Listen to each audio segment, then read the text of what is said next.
Welcome to this 11th day of Advent of Cyber 2023. Jingle Bell Shadow Spells. Start the machine and the attack box is already started. Cool. This one is entitled Active Directory. The technology stack that is very specialized at Antarctic crafts technology. It was primarily focused on climate research rather than prioritizing robust cybersecurity measures. So as the merger was going through, the vulnerabilities began to surface and there was still issues and there was a need to emphasize the cybersecurity awareness throughout the different companies. So throughout the room, we'll see that when people have too many permissions, we can have issues arising if there was like something wrong happening, like an exposed or attack. So objectives of this room would be to understand Active Directory, introduction to the window hello for business, prerequisites for exploiting generic write privilege, how to shadow credentials attack works, and how to exploit the vulnerability of shadow credentials. Okay, the box has finished starting. What do we have? We have a box that has Windows on it, which is cool. HR-based password. Passwords are hard, so say hello to Windows Hello for Business, which is storing the keys in the attribute of the Active Directory. Okay.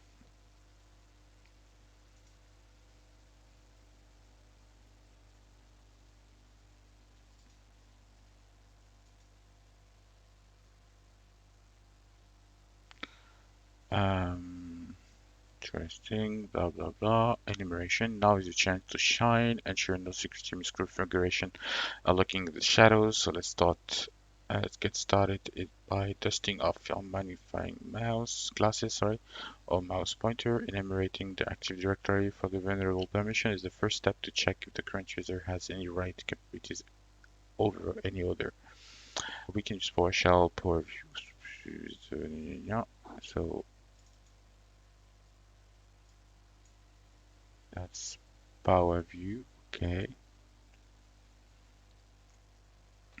And so I'll start PowerShell. CD desktop.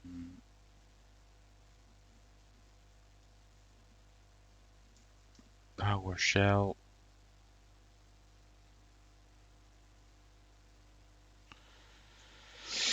PowerShell -EP, which stands for execution policy, and we are saying don't care about any restrictions on the execution of the following script. And if we do that, we have a new PowerShell that has the EP bypass in it. And because we want to pull out the modules from PowerView, we are going to source it with a dot and call it the, the module itself. Right now, we now have access to different functions, and the first one that the module here, the room is asking us to run is find interesting domain ACL. So interesting domain ACL. It's running, and since it's running,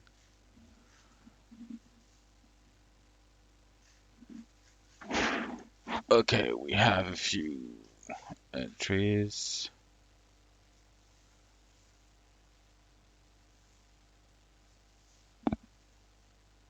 And it seems that we are pulling every users here. So let's make it a bit more um, targeted to our current user, which is, by the way, AOC HR. So if we want to do the same thing, I'm seeing here that there is also GUIDs that are used here, and I want to see resolve GUIDs. So it's going probably to resolve the GUID that we saw earlier and provide direct names instead.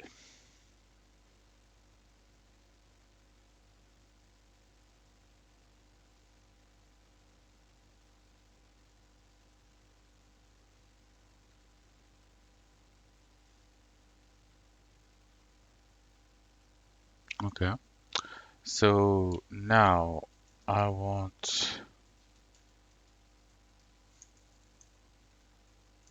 I will pipe that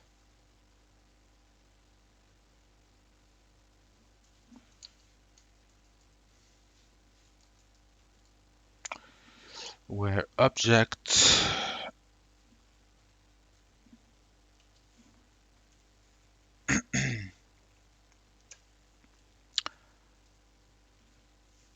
identity reference name is equivalent or equal to HR.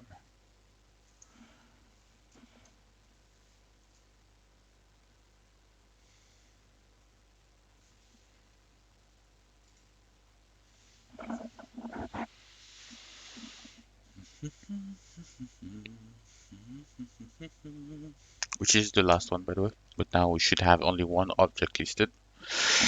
And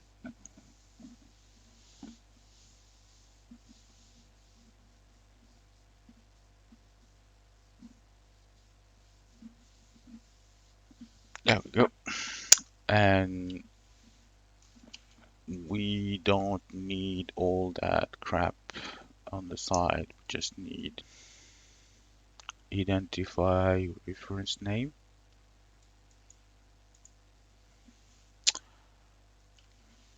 object domain name, and the rights, because that's what we want to check. So if I do run that now.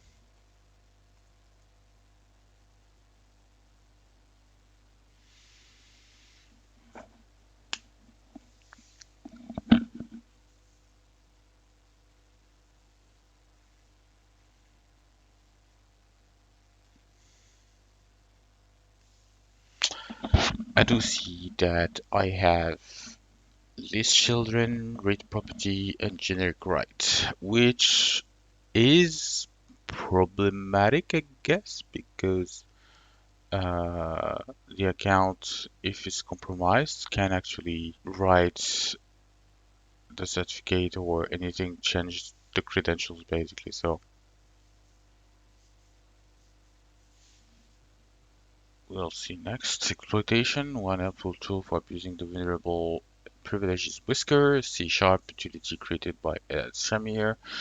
Using Whisker is straightforward. Once we have a vulnerable user, we can run the add command from Whisker to simulate the enrollment of a malicious device, the updating. So the task itself can be accomplished by running the following command, and the target should not be administrator. Oh yeah, because our user has the permission to modify it, so that should be an issue if I do that now.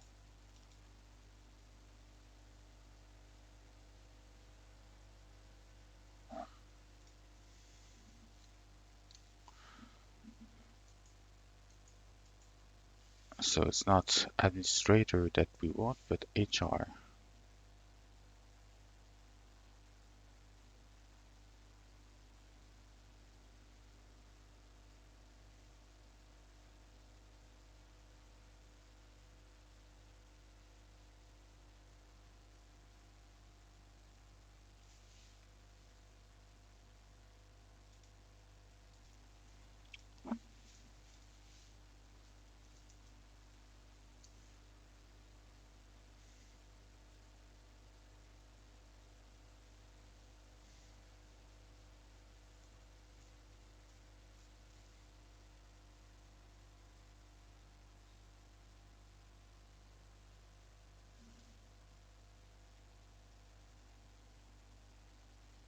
Hmm.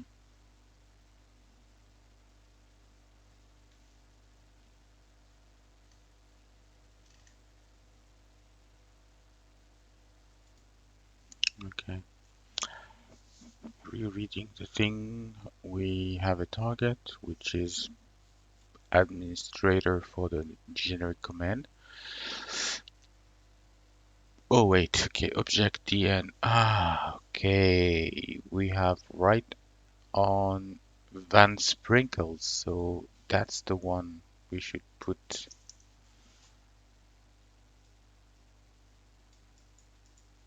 in. Way better. So now,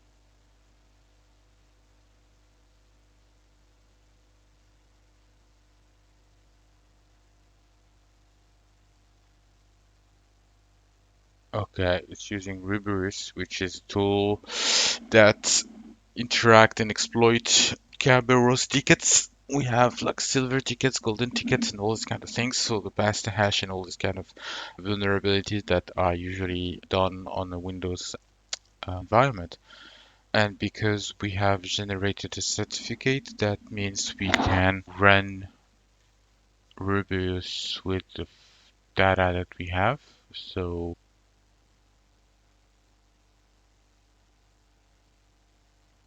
oh wait, it's actually generating us the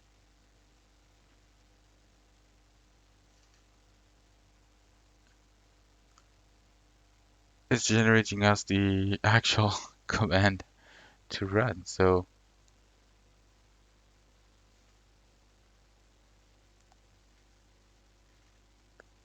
yep, that's literally a copy paste of that thing here.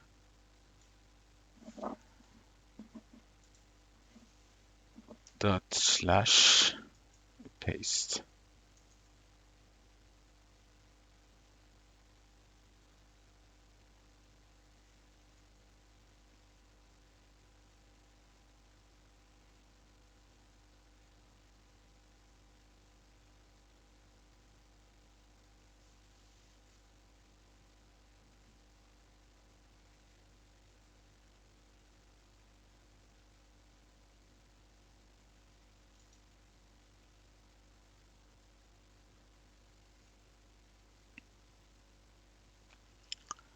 And the ticket request has been successful, and we have new credentials. Okay, that means we created a hash, an TLM hash, which means we can, here we go, we can use the pass the hash attack with the hash, and that means we can literally leverage that. However, the username,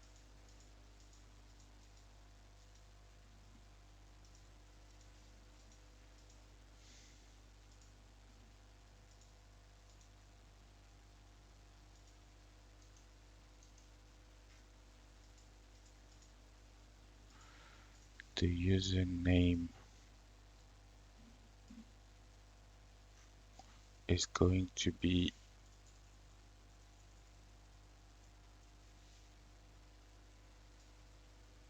Van Sprinkle. Oops.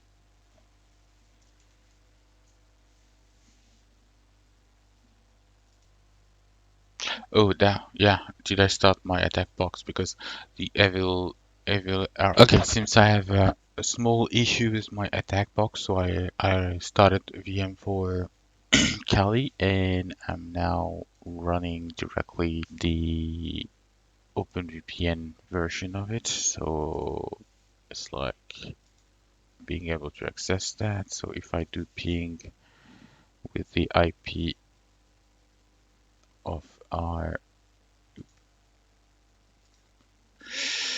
of our inter I do have a ping. Awesome. So going back to our evil rm. I do have hash now, which is this one. And the idea is then to run evil rm with the IP, which is this one, with the user being Van Sprinkles.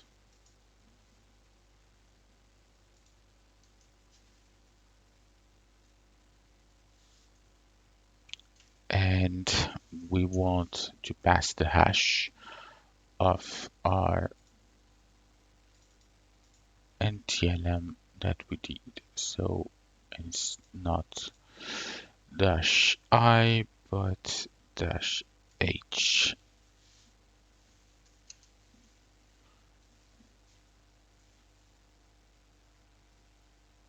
And we're in now.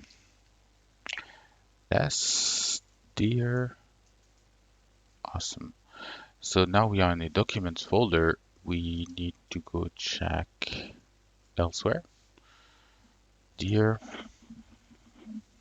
cd desktop ls cd cd downloads ls. Going back to this one, we are having access to that. What is the hash of the vulnerable user? Should be this one.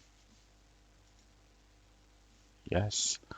What is the content of flag.txt on administrator desktop? Oh, there might have.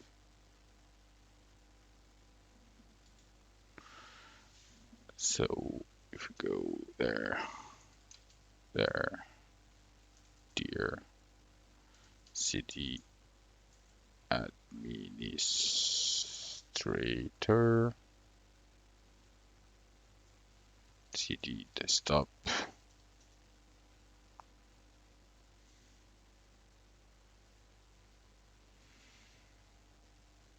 ls type flag.txt. Christmas is safe.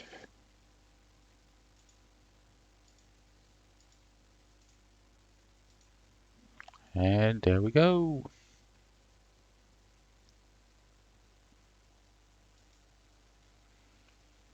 There's like an extra step here. Too lazy. Leave it to you. Thank you for your time. Bye bye.